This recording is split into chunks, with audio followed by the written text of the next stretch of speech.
Nikola, you are an expert with impressive experience in the field of non-formal education. How does non-formal education help young people develop the skills needed for responsible and informed communication on migration issues? So, as an expert in the field of youth work and non-formal education, with more than 10 years experience, I can say that when I'm organizing trainings that are with young people or with experts, I have two main topics that are critical thinking and multicultural dialogue. Why critical thinking? Because it's important young people to be, how to say, informed and to know how to search information in order not to become a victim of the fake news. So I emphasize on different group activity simulation where they have to check and recheck information when they are reading something in order to be better informed. As I said to them, even the big mass medias on TV or social media, when you read something, it's not 100% sure that is not a fake news. So we have to check it. And also it's important to understand different opinions from different perspectives and views in order to emphasize better on one situation, on one specific accident, let's say, or a specific topic when you want to speak about it. And the second topic is multicultural dialogue. Young people and also experts have to better understand the needs of migrants, about also the diversity of religions, the diversity and the difference in ethnicities, in habits, in traditions, in understanding the perspective of life in order to be better prepared to work with those people and better prepared to address their needs when they come to Europe and come to Bulgaria. So this is very important when we speak. As an also person who is an expert in multicultural dialogue, because I am a trainer in Ministry of Education and I train teachers and kindergarten teachers how to tackle these topics with children. It's important they to understand that this is something that they have to cherish in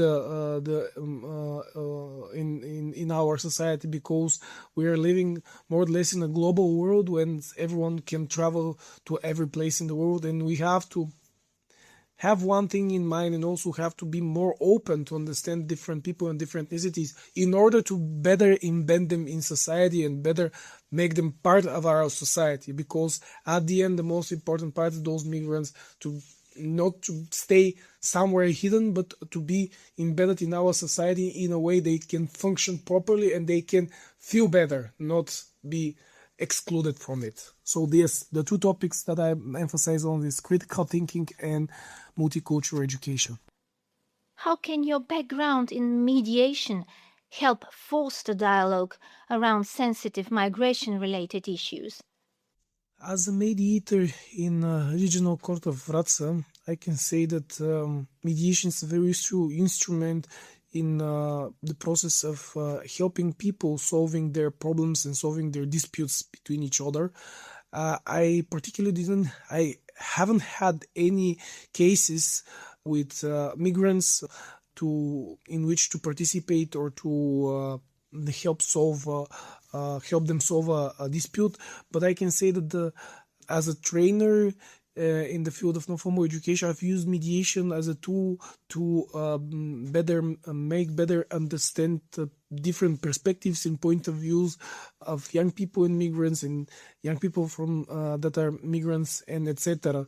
So for me, I think mediation is a very useful instrument in the process of solving and making better communication between citizens of Bulgaria and migrants, but also between migrants themselves if there has a dispute, also in the communication between institution and migrants as well, because mediation is less painful way of helping and solving problems than court and administrative procedures that can take months and even years to solve a problem.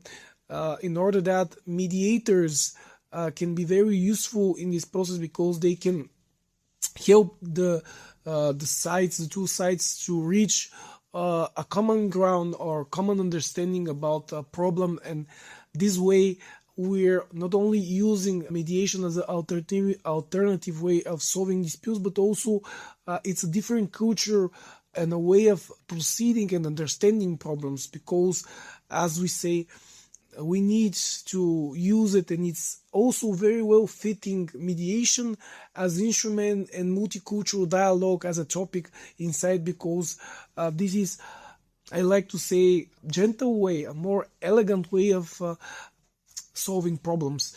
So as I can say, a lot of the instruments and things that we do in the non-formal education and in the topics connected to critical thinking and multicultural dialogue, we can use inside of the mediation so we can support it better. I hope that there will be more people that share this idea, share this passion, and I hope that in the future there will be cases that I can study and I can work on, so I can become a better person and also a better professional in what I do, so I can help other people as well. Can you share some good examples or best practices from national and European projects? I want to share with you two good practices, one national and one international. The national one is connected with my experience as a trainer. I was invited by Association Active Society from Vidin to train teachers from primary school and kindergarten how to tackle and how to promote the topic of multicultural dialogue with children from the kindergarten and from primary schools.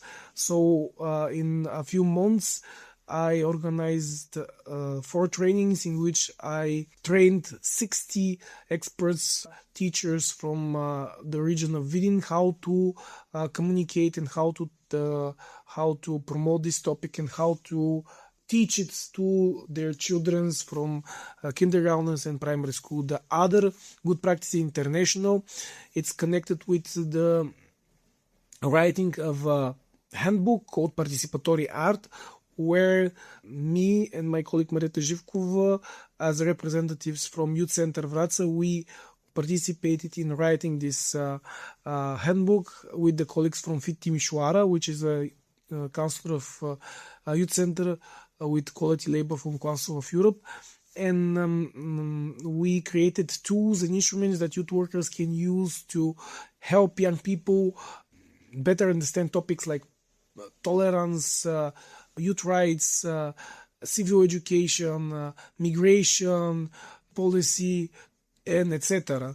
So through arts and of course through board games, because we created a part that is called participatory board games, we help other experts how to work with young people on topic like migration, as I said, and youth participation and human rights. So this is something that I'm very passionate about and very happy. So if someone wants to reach out to see this handbook, you can take them to the page of Youth Center Vratsa or to contact it to me, so I can give them the version that is online, to send them a link so they can download it and use it in their practice, because this is useful for, as I said, for teachers, youth workers, and people working with young people. Institutions need to involve young communicators more actively in public debate and in the processes of shaping and implementing migration policies. How could this be done in practice? In order institution to work more efficiently and young people to be better heard, we need to create more consultative councils that are part of those institutions, and they really to know their job. And also young people to be very well informed if they want to participate in this institution, not to make it just on act, not on practice. So in my opinion, this is something that we have to emphasize and work on, to have better working consultative institutions, part of those institutions, in order to solve those problems. But also we need creating more efficient policies about migration and young people to have part in those policies, to have their vote counted inside, because they will be the one who will be after that inheriting these problems and these legal acts. So they have to have the right, participate in them more efficiently. Finally, what is your message to young people who want to talk about migration in a responsible, informed, and meaningful way? Dear young people, be the change in the world you want to see. Be the reason that someone needs you. Believe in yourself and don't let anyone to tell you what to think and how to feel. The change starts for every one of us.